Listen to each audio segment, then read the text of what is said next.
Olá a todos. Hoje nós vamos continuar falando sobre este livro aqui, A Conspiração no Gênesis 6, como as sociedades secretas e os descendentes dos gigantes planejam escravizar a humanidade. O assunto é os discípulos da luz, continuação, é parte 2, certo? E este capítulo aqui tem algumas coisas que as pessoas confundem, que é o seguinte. Vamos lá, pessoal. O que ele está falando aqui? Ele faz um estudo. Este livro aqui as pessoas não entenderam. Ele faz um estudo. Algumas pessoas não entenderam. Eu sei que muitas pessoas entenderam, mas ele faz um estudo mostrando o que cada setor, cada segmento da sociedade acredita, certo? Ele não está dizendo que ele acredita. Ele está falando o seguinte, quem acredita nisso está levando essa agenda. Quem acredita naquilo está levando outra agenda, certo? O que ele defende aqui é o quê? Que as sociedades secretas elas estão junto com os Néfilins, os gigantes e etc, os demônios, para escravizar a humanidade. E aí ele está analisando várias agendas aqui. Algumas pessoas não entenderam isso direito. Mas vamos lá, hoje vocês vão entender um pouco melhor. Então, continuando aqui, vamos lá. Antes de a gente começar, eu estou fazendo a pré-divulgação, pré-lançamento deste curso aqui, Casamento Bíblico, nível 1, parte 1, que vai estar só na área de membros. Ainda não está pronto, mas quando tiver vai estar lá na área de membros. Na área de membros, quem tiver lá, a área de membros custa $7 por mês. Você acessa todos os cursos do canal, todos esses aqui e mais todos esses outros aqui, incluindo o curso do mês. E custa $7 por mês, todo mês tem um curso novo. Já está com muito curso aqui, certo? Custa só $7, pessoal. E, tá no limite aqui pra gente fechar e depois eu só vou apresentar pra vocês o curso, não vou ficar mais apresentando a área de membros, porque vai ter um monte de curso lá e aí fica muito confuso. Quem estiver lá dentro da área de membros, continua acessando todos os cursos e vai ficar fechado pra quem tá lá dentro, certo? Bom, isso vai acontecer, eu acredito que mais 1,5 a 2 meses, ok? Depois a gente já fecha, vai estar aqui ainda disponível, sempre faço divulgação pra vocês, certo? $7 por mês. Bom, vamos lá. Então é o seguinte, discípulos da luz, é uma continuação do que a gente já estava falando. Vamos lá. Segundo os místicos, as pessoas não entendem essa parte. A pessoa vai lá, vê o lendo que está aqui embaixo e pensa que o cara concorda com isto. Ele está falando aqui, segundo os místicos. Pessoal, muitas pessoas estão fazendo vídeos falando assim, o Afonso está dizendo esta parte aqui, eu não estou dizendo essa parte. Ele está falando sempre de grupos de pessoas, cada capítulo é um grupo de pessoas. Então isso aqui é segundo os místicos, certo? Vamos lá. Segundo os místicos, não é segundo o Afonso, não é segundo o autor do livro, segundo os místicos. Segundo os místicos, os grandes profetas do monoteísmo, Moisés, Abraão, Maomé, assim como Yahusha, quem que diz que Yahusha é profeta e Maomé é profeta e Moisés e Abraão? Místicos, ok? Místicos, as pessoas não entendem essa parte. O pessoal vai lá, recorta pedaços do vídeo, onde eu falo alguma coisa, para falar o seguinte, quem está falando isso é o Afonso. Pessoal, cada capítulo ele está falando sobre uma agenda. Ok, então vamos lá, continuando. Segundo os místicos, eles acreditam lá que Moisés, Abraão, Maomé, assim como Yahusha, já são reconhecidos nas religiões como grandes profetas e iluminadores espirituais. Ao lado de outros, como por exemplo, Buda, Hermes e Confúcio. Eu concordo que Buda, Hermes, Confúcio, etc, eles são profetas? Não, certo? Eu vou falar que Yahusha é profeta? Não, ele é acima disso, mas ele está falando de uma agenda. Cada capítulo é uma agenda. Ele está mostrando o que as pessoas acreditam. Continuando. Eles são todos coroados como grandes iluminadores enviados para ajudar a humanidade em nossa ascensão evolutiva à divindade. Eu concordo com isso? Não. Ele concorda com isso? Não. Quem está falando isso aqui são os místicos. Cada capítulo é sobre um assunto. De novo, pessoal, vou falar de novo aqui, para quem acompanha o canal. Tem várias pessoas que, de forma bastante perversa, recortam os meus vídeos para falar que eu estou falando exatamente isto. Não estou falando, estou lendo o livro, pessoal. Mas tudo bem, continuando aqui. Vamos lá. Os líderes espirituais de todas as religiões serão reconhecidos como construtores da iluminação e guias espirituais para toda a humanidade sobre a nova religião universal da ilusão. Religião universal da ilusão. Com o cristianismo em ruínas e as formas místicas das 3 religiões monoteístas usurpando o controle, a ponte do monoteísmo ao panteísmo está pronta para ser construída. É apenas esperar pelos catalisadores medidos em tempo hábil e inspiradoramente. O que acontece? O islamismo ele tem a sua vertente mística. O cristianismo também também tem sua vertente mística. E o judaísmo também tem a sua vertente mística, que inclusive chama Cabala, certo? As vertentes místicas de cada um desses setores aqui estão tomando conta de cada um desses setores. Quando você olha e fala assim, eu não concordo com aqueles caras, mas você não concorda com os místicos. Ah, eu não concordo com aqueles, você não concorda com os místicos, os caras que estão usurpando cada uma desses segmentos, ok? Os místicos. Pois bem, então eles tomam conta, inclusive no cristianismo também tem os místicos do cristianismo, certo? E eles tomam conta e vão usurpando a religião original, certo? Bom, portanto, mantenha em mente que o objetivo deles é enganar e escravizar os povos rebeldes, ingênuos e ignorantes da terra para adorar Satanás e rejeitar o verdadeiro Criador do universo. Não é suficiente para os anjos rebeldes rejeitarem Yahushua como o verdadeiro Messias. É por isso que somente aos iniciados, aqueles que estão sempre no centro do poder das religiões, são concedidas as verdadeiras revelações dos mistérios. Segredo e engano são doutrinas elementares nos panteões, pois o conhecimento de que o Hassatan é o deus desses caras aí, e que os anjos caídos são os deuses menores, certamente derrubaria sua credibilidade entre as massas, a menos que uma preparação cuidadosa e de longo prazo seja feita antes de revelar Rei Léo como Deus, entre aspas, para as pessoas.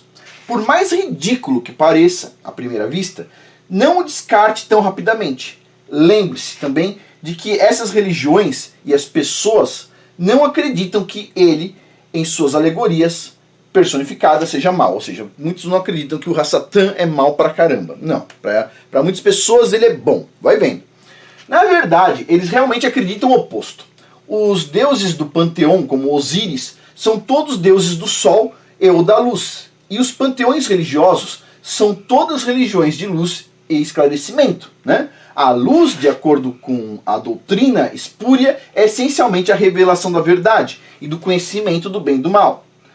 Abre aspas. Você certamente não morrerá. Quem que disse isso? Você certamente não morrerá. Disse a serpente à mulher. Pois Yahweh sabe que quando você comer dessa fruta, seus olhos se abrirão e você será como ele, conhecendo o bem e o mal.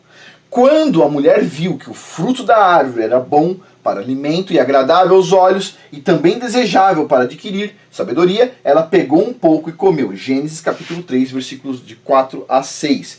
E aqui, vou fazer um parênteses aqui, rapidinho, para o stop. Tá? Tem uma parte nessa história aqui, que é uma parte bastante interessante, que é sobre... Aí uma história de conhecimento oral, que vem de fora, certo? Mas está num livro que se chama Shamaim, da editora Sefer com C, não a com S, tá? E fala sobre como aconteceu exatamente isso.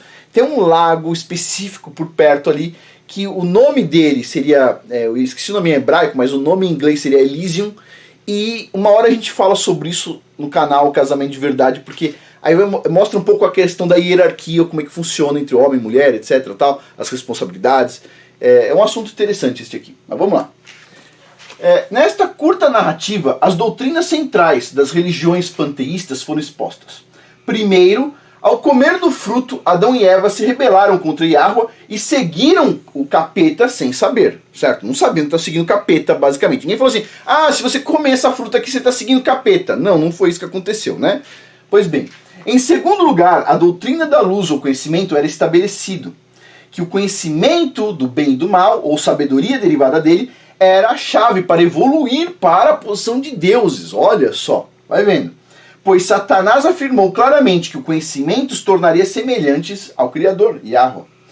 Os dois atributos divinos de divindade sempre foram a imortalidade e a capacidade de aplicação de julgamento racional e ético. Bom, é por isso que o misticismo sempre professa conhecimento e sabedoria secretos. Sempre secretos, né? E a doutrina-chave para a evolução, para a divindade, assim como o conhecimento, é a luz. Pois os olhos de Adão e Eva foram abertos depois de comer o fruto, permitindo-lhes obter a sabedoria divina. Isso então une o conhecimento e o misticismo, assim como Enoque o Mal criou o misticismo para sustentar as 7 ciências sagradas, conhecidas como conhecimento do bem e do mal. Bom, terceiro ponto aqui. A religião da luz é sempre disciplinada pela razão e pela lógica. É a capacidade de aplicar julgamentos racionais e éticos em todos os momentos. A evolução para a divindade é dita que a disciplina da razão e da lógica é essencial, semelhante aos alienígenas da nova era, homenageados como Vulcano em Jornada das Estrelas, o Spock, sempre bem racional, etc. Tal. Ah, vai catar coquinho. Tipo assim, tem coisas que a gente deve se ater à racionalidade muitas vezes e tudo mais, mas tem coisas que são inexplicáveis. Ponto. Não dá para explicar. O ser humano vai querer explicar uma coisa que aconteceu muito tempo atrás e quando ele vai fazer isso ele erra. Muitas vezes ele erra. Não dá para chegar lá racionalmente. Não dá para voltar no tempo racionalmente. Não dá para fazer isso. Você tem determinados conhecimentos que estão simplesmente na Bíblia e acabou. Certo? Vamos lá. Quarto, o ponto final. O verdadeiro Criador é estabelecido como o alegado opressor. É isso que esses caras acreditam, os místicos. Quando eu escrevo aqui, pessoal, eu estou falando o que ele está mostrando de uma agenda. De novo, as pessoas vão lá, leem isso aqui e pensam que eu acredito nisso aqui. É o oposto, ok? Ele está falando da agenda dos místicos. Certo? Então, ó, o verdadeiro Criador, na opinião desses místicos aí, que estão tentando controlar as coisas, é estabelecido como o alegado opressor, que tenta manter a humanidade sob a escravidão opressora da ignorância, por seus próprios desejos opressores. O fato é o oposto. Ele já entregou a Bíblia pra gente, porque ali é o manual da vida. Se você seguir tudo ali direitinho, você vai se dar bem. É normal, certo? Ou seja, o conhecimento já está lá, já está escrito. É como se fosse assim, você tem uma máquina, você tem um manual. O engenheiro lá criou a máquina, você tem o manual inteirinho. Aí chega alguém e fala, não. A gente não vai usar o manual, a gente vai usar a lógica. Vamos usar a lógica. O que é isso aqui? Esse botão aqui de liga e desliga vai ligar. Não ligou o gerador, ou a máquina que você quer. Não, mas não tem uma cordinha para puxar? Não, esse aqui é só ligar e desligar. Ah, tá quebrado. Mas não tem problema, é só dobrar o escapamento. Vamos usar a lógica, entendeu? Esse buraco aqui a gente vai tampar. Pessoal, se já está escrito como usa, certo? Como funciona, segue o manual. Tá, vamos lá, continuando aqui.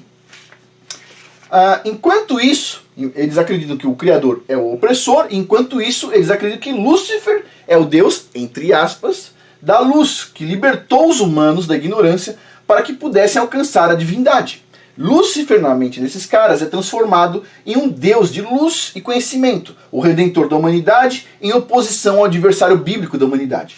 Por outro lado, o verdadeiro Elohim é invertido no papel de opressor maligno da humanidade, sufocando sua evolução legítima em deuses. Ou seja, ele não está querendo deixar que a gente vira deuses, etc. Tal. É a mente desses caras aqui. Por que eu tenho que ficar repetindo, pessoal?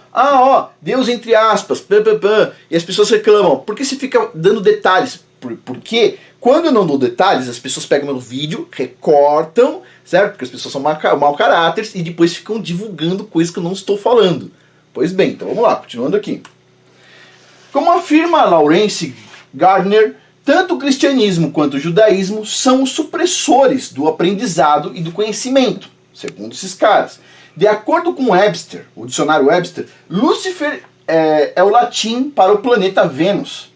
Nelson associa o nome à estrela da manhã, assim como Isaías se refere a Satanás como ó estrela da manhã, filho da alva. A gente já sabe, a gente já viu que isso aqui não está escrito na Bíblia, certo? Está falando sobre uma manhã estrondosa. A tradução correta é filho de uma manhã estrondosa. Foi o dia que ele caiu, pá, certo? Filho de uma manhã estrondosa. É o que está escrito na Bíblia. Não está escrito ó estrela da manhã, filho da alva. Não está escrito isso. O Sol também é conhecido como estrela da manhã, denotando luz. Bom, o Sol, a gente sabe que o pessoal adora o Sol, todo mundo sabe. Hanger define Lúcifer como hebraico para brilho. Palavra derivada de Lúcifer são palavras como lucente, significando brilhante ou lúcido. Todos derivam da palavra latim lux ou lucis, que significa luz. Além disso, deuses como Osíris eram deuses do sol e alegorias para Lúcifer. A mesma alegoria é reconhecida na mitologia grega, onde Prometeus foi o portador do fogo do Criador, ou luz conhecimento, para a humanidade. Ele foi banido do céu por causa desse ato. O Prometeus era tão bonzinho, ele só queria entregar ao conhecimento para a humanidade. Olha, humanidade, eu tenho um conhecimento aqui de como que vocês fazem para tirar crianças de dentro da barriga da mãe de vocês, ok? Ó, que maravilha, tal conhecimento, olha, é tão bom esse Prometheus. Vai vendo. Lúcifer foi o portador da luz para a humanidade. Foi o patrono do trabalho árduo e dos construtores. Os escritores maçônicos Knight e Lomas observam que a maçonaria acredita, segundo diz aqui neste livro aqui, certo? Que Deus sempre existiu. Ele simplesmente assumiu muitos nomes conforme as pessoas o percebiam, incluindo Marduk, Amon-Ra, Yahweh, Alá, entre outros, segundo o pessoal da maçonaria acredita, segundo estou aqui, certo? Pois bem, esta será uma doutrina fundamental na religião espúria do tempo do fim e prostituta da Babilônia. Pois bem, de acordo com o maçom Albert Pike, autor do livro Morais e Dogmas do Rito Escocês Antigo e Aceito da Maçonaria, a luz que todos os maçons buscam é o verdadeiro conhecimento de quem é seu Deus, Lúcifer, segundo está aqui. Pike formalizou o rito escocês da maçonaria em 1868, que agora é supervisionado pelo Conselho Supremo do 33º grau por meio de seu trabalho Morais e Dogmas de Pike.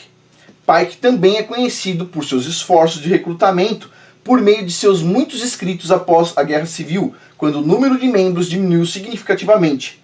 Pike formalizou ainda mais a herança dos templários em rituais da maçonaria por meio do rito escocês, né? Pois bem, aí está o tal do Albert Pike e aqui está o livro dele, Moral e Dogma, né? Bom, essas falsas religiões não consideram Lúcifer um mal, nem o consideram como o diabo. Satanás é elevado ao bom Deus na visão desses caras. O Deus da liberdade e conhecimento. Ele é o eterno rebelde e o primeiro pensador livre, assim como os cavaleiros templários e os maçons acreditavam que eram livres pensadores e rebeldes contra qualquer forma de pensamento artificial ou controle econômico. Lúcifer é o emancipador dos mundos. Dizem que ele é um bom espírito a quem algo grande mal foi cometido. Quem acredita nisso não é o cara do livro, não sou eu, é o pessoal daqui que está falando, ok? Continuando, vamos lá. O maçom e satanista Aleister Crowley, não sabia que ele era maçom, sabia que ele era satanista, certo? Do 33º grau, curiosamente retratado na capa de Sgt. Pepper's Band, certa vez observou que a serpente, Satanás, fez nossos deuses racionais, deuses entre aspas, por meio do conhecimento do bem e do mal. De acordo com Crowley, Satanás é vida e luz, enquanto seu signo zodiacal é o Capricórnio, a cabra saltitante, cujo atributo é a liberdade.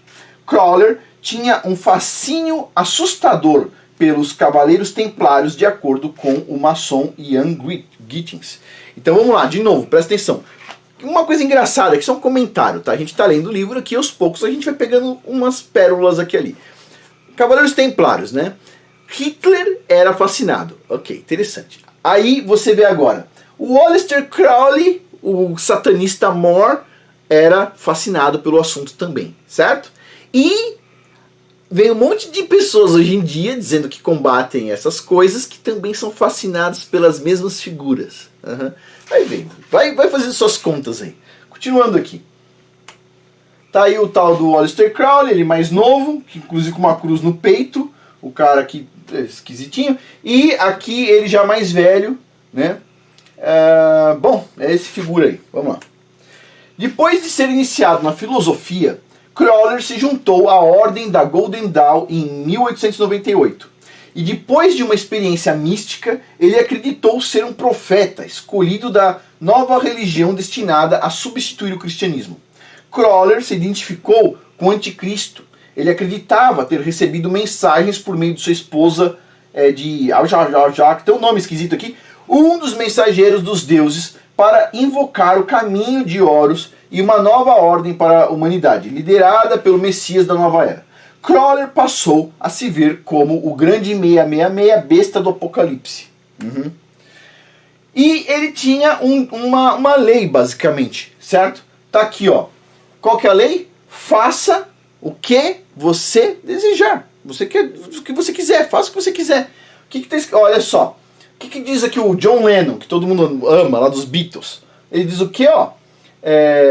tudo por trás da ideia dos Beatles foi: faça o que você quer, faça o que você quer, faça o que você deseja, portanto que não machuque os outros, faça o que você quer, essa é a lei, certo? Aí o que diz outro aqui, ó? Faça, o Aleister Crowley, satanista, faça o que você quer, que tudo será da lei. Tudo que você quer fazer vai ser da lei, ok? Tranquilo. Este outro aqui, ó, Anton LaVey, outro satanista, também faça o que você quer, que vai ser tudo da lei. E o que tem esse outro cara aqui? Eu acho que é um cara, diz o nome aqui, ó, Jay-Z. Deve ser alguma coisa de música. O que diz aqui na camisa, ó? Faça o que você quer, é tudo da lei, certo? Agora adivinha.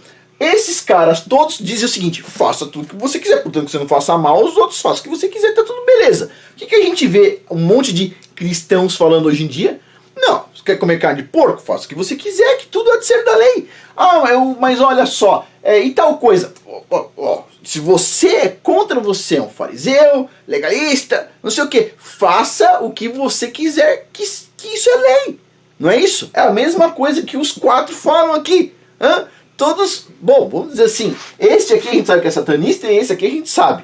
Este aqui a gente tem uma pequena ideia, né? Uma banda que cresceu assim tanto, etc, tal. A gente sabe que tem mãozinhas que controlam as coisas por aí para as pessoas crescerem mais do que o normal, não é verdade? Pois bem, então, veja, vai pensando aí, faça o que você quer. Tudo bem, tem a Bíblia lá, a Bíblia não diz assim, faça o que você quer. Faça o que o Criador quer, ponto. Vamos lá. Crowler escreveu com entusiasmo muitos artigos e publicações de apoio o Bigodinho, o cara da Alemanha do Bigodinho, o cara que gostava do pessoal lá, inspeção do sovaco, vai vendo. E ao nazismo na época de 1930, mas mais tarde ele foi desacreditado por fazê-lo com o advento da Segunda Guerra Mundial. Crowler foi considerado a pessoa mais perversa da Grã-Bretanha, mas ele também é considerado um profeta distinto da nova era. A imagem e autoridade de Crowler como um profeta da nova era recebeu um renascimento notável durante a década de 1960, com o surgimento da cultura das drogas e do início do movimento da nova era. Gozado, né? Esse negócio das drogas, o pessoal incentivando de novo, etc. Tal. Sempre tá saindo uma notícia de apoio às drogas, né? Não é que a gente apoia, o pessoal diz, a gente só quer regular ela para que as pessoas possam usar elas assim, de forma mais centrada, bastante racional. Vai vendo. Lúcifer é considerado por essas religiões como igual a Adonai. Ele usa Adonai, vou usar Adonai aqui, se referindo ao Criador Yahweh Tsevaot. Está colocando com Adonai. Adonai, de acordo com Pike, era o rival de Baal e Osíris. Baal e Osíris eram as divindades mais importantes para as religiões espúrias egípcias e cananitas rivais. Agora, Adonai era o deus conhecido pelos antigos egípcios como Atom ou Adon em hebraico. O deus que temporariamente, segundo a visão desses loucos, ganhou o controle do Egito, pouco antes ou logo depois da época de Moisés. Foi temporariamente? O Egito se reergueu? Acho que não, acho que as pirâmides só que ficaram de pé, né? Pois é, então não se reergueu, então não sei se foi tão temporariamente assim. Mas vamos lá, continuando aqui. Notas de Pike. Ele diz assim, Albert Pike, segundo está aqui. Olha só, se Lúcifer não fosse Deus, Adonai, cujas ações provam sua crueldade, tem muitas pessoas malucos que dizem isso, e ódio ao homem, barbárie e repulsa pela ciência. Olha, acredita nisso, que o Criador tem repulsa pela ciência? Interessante. Iria Adonai e seus sacerdotes caluniá-lo? Ele diz assim, sim, diz o Albert Pike. Lúcifer, na visão dele, é Deus, na visão dele. E infelizmente Adonai também é Deus, segundo a visão do Pike. Assim o universo é equilibrado por duas forças que mantêm seu equilíbrio, a força de atração e a força de repulsão. Essas duas forças existem na física, filosofia e religião. Assim, a doutrina do satanismo é uma heresia, segundo Pike. E a verdadeira e pura religião filosófica é a crença em Lúcifer igual a Adonai. Mas Lúcifer, Deus da luz e Deus do bem, está lutando pela humanidade contra Adonai, o Deus das trevas e do mal. Claro, o Deus do bem aqui, ó, na visão desses caras aqui, o Lúcifer, lógico, só quer tirar as crianças da barriga das mães, e drogas, deixar as pessoas tudo cair no chão, todos os tipos de perversidade que você pode imaginar. É do bem, faça o que você quer, que vai ser sua lei, não é isso? Tem um monte de gente dizendo que está escrito na Bíblia isso, faça o que você quiser, não é isso? Não, não é isso. Vamos lá. Continuando aqui. Lembre-se de que no tempo de Babel, Nimrod e sua religião espúria transformaram Yahweh em um de muitos deuses, não mais poderoso do que muitos outros. Os deuses foram relegados às várias classes de poder, autoridade e disposição pessoal. Devemos agora entender que essas religiões panteístas veem o verdadeiro Criador como mau e opressor e acreditam que ele e Lúcifer são rivais. Adonai é quem calunia Lúcifer, segundo esses loucos, por meio da Bíblia. Você tá de brincadeira, meu. E de suas religiões genitivas. Pai que acreditava que os cristãos pregam amor, mas praticam ódio. Que eles pregam a tolerância, mas praticam a perseguição. Vocês não estão vendo hoje em dia como é que acontece? O pessoal, o que ele fala que os cristãos fazem é exatamente o que a gente está vendo hoje. O pessoal fala, a gente tem que ter amor, tolerância. Aí eles pegam, pum, fazem umas manifestações que destroem tudo. Não é isso? Quem que está fazendo isso aqui? Hã? Vai vendo. É sempre assim, inversão de valores. Mas para você entender a inversão de valores, você tem que entender o que são valores, certo? Vamos lá. Os cristãos são vistos por eles como forças das trevas. O misticismo virou tudo de cabeça para baixo e do avesso. As fraternidades maçônicas, os Illuminates, os Rosa-Cruzes, a religião da nova era, a Rex Deus, o Priorato de Sião e todas as religiões associadas e organizações genitivas que adoram o panteão defendem e adoram Lúcifer, o capeta, como o anjo caído que foi injustiçado. Pô, coitadinho dele, isso aí foi injustiçado. Esta é a inversão final de papéis que todos os globalistas, religiões corrompidas, fraternidades maçônicas, instituições educacionais e governos estão conspirando ou ajudando cegamente a realizar. Eles têm preparado sistematicamente o mundo para tal engano desde os tempos de Babel e os tempos pré-diluvianos, mas foram impedidos por Yahweh para que eles ocupem seu lugar nos últimos 7 anos desta época, separados para o anticristo, confirmando uma aliança com o mundo em um período conhecido como período da tribulação. Espere um renascimento das ciências espúrias pré-diluvianas e de Babel. Espere ver essas ciências exploradas em formas e magnitudes nunca antes vistas quando combinadas com a tecnologia e influência o quê?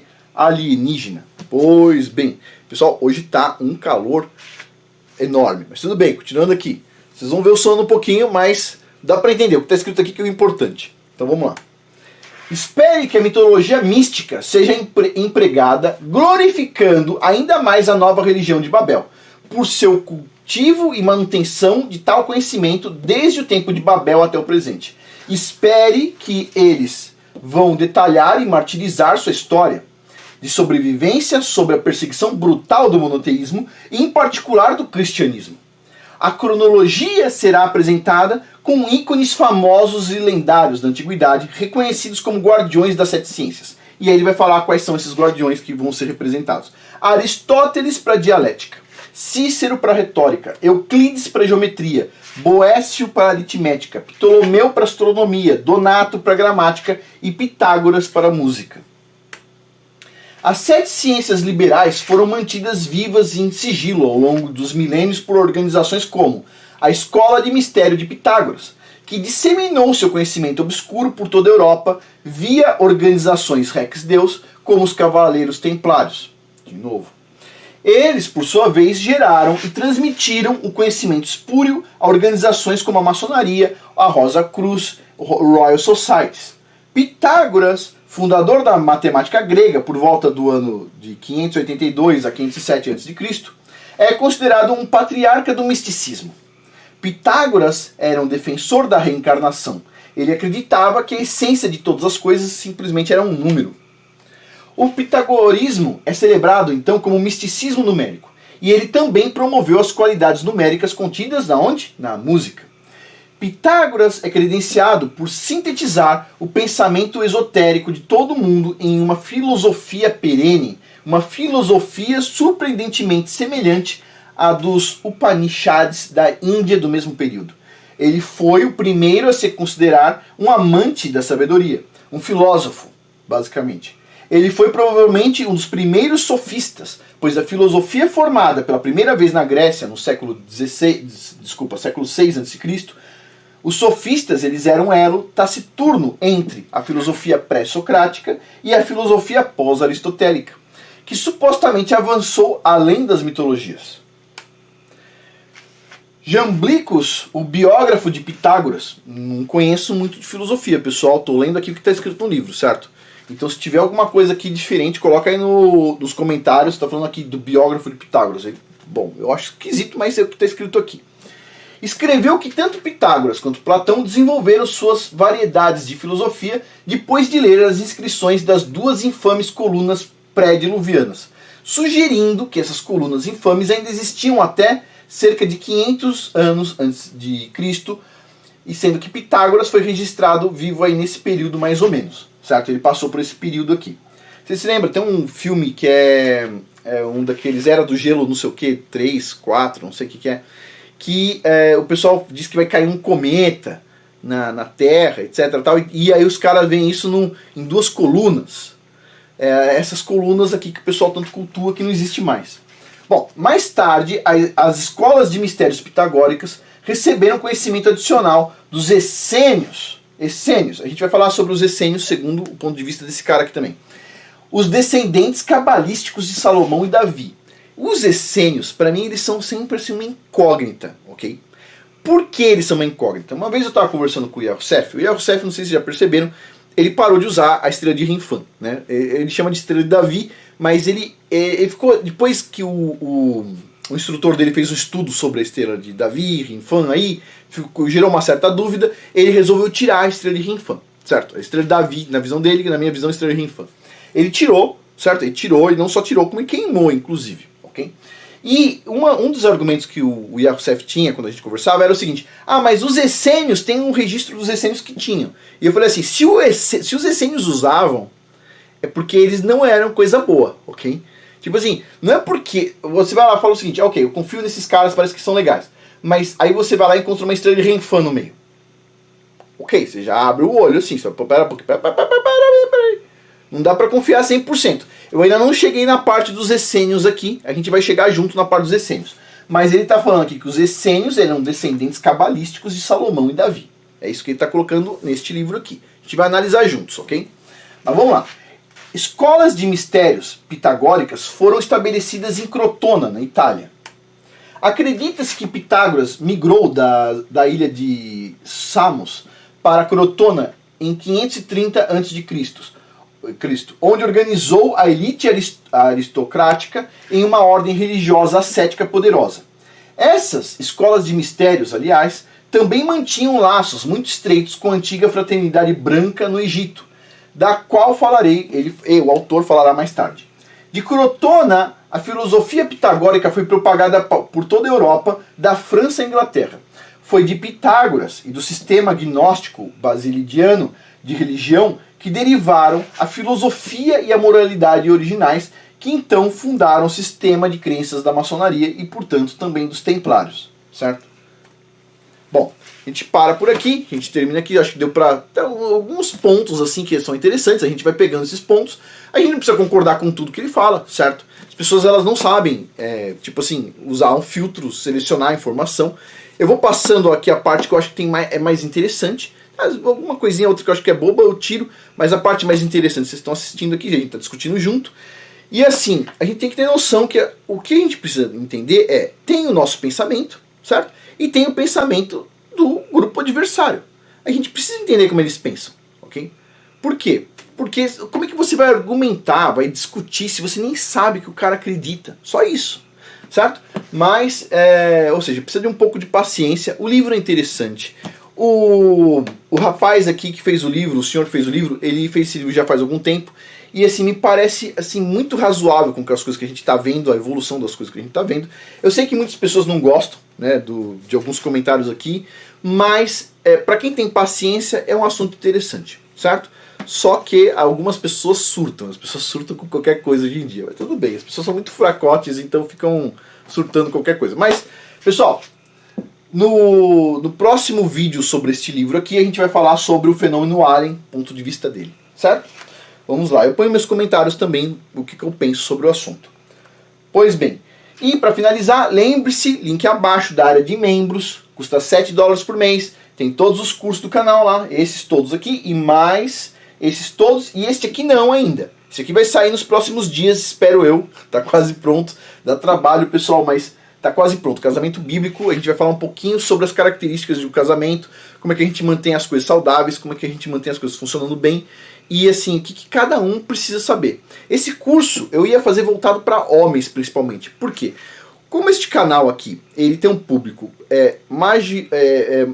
de maioria masculina, eu já fiz vários vídeos aqui de casamento pegando no pé dos homens, basicamente, né? Porque a maioria é masculina, certo? Então, basicamente o que eu entendo é mais eficiente pegar nesse ponto. Agora, aí a mulherada vem e fala o seguinte: ah, eu assisti o vídeo com meu marido só pra, né? Pois bem, agora, teve algumas mulheres que falaram pra mim assim: Afonso, você vai fazer um curso de casamento? Tenta fazer equilibrado, põe pros dois lados, ok? Porque muitas mulheres vão querer fazer, e é verdade. É verdade, na parte de cursos tem tanto mulher quanto homem. Então o que eu pensei? Bom, fazer equilibrado. A gente é que nem um jogo de tênis. A gente bate aqui, depois bate acolá, e aqui, de um lado e do outro, certo? Para ficar mais ou menos equilibrado, para ninguém ficar assim, um resmunga ou dá um sorrisinho, depois eles estão assistindo junto, o outro dá um sorrisinho e resmunga, e assim vai, certo? Mas vai estar pronto logo logo este curso aqui. E lembre-se também, tem lá o canal Casamento de Verdade. Eu não sei se eu vou deixar o link.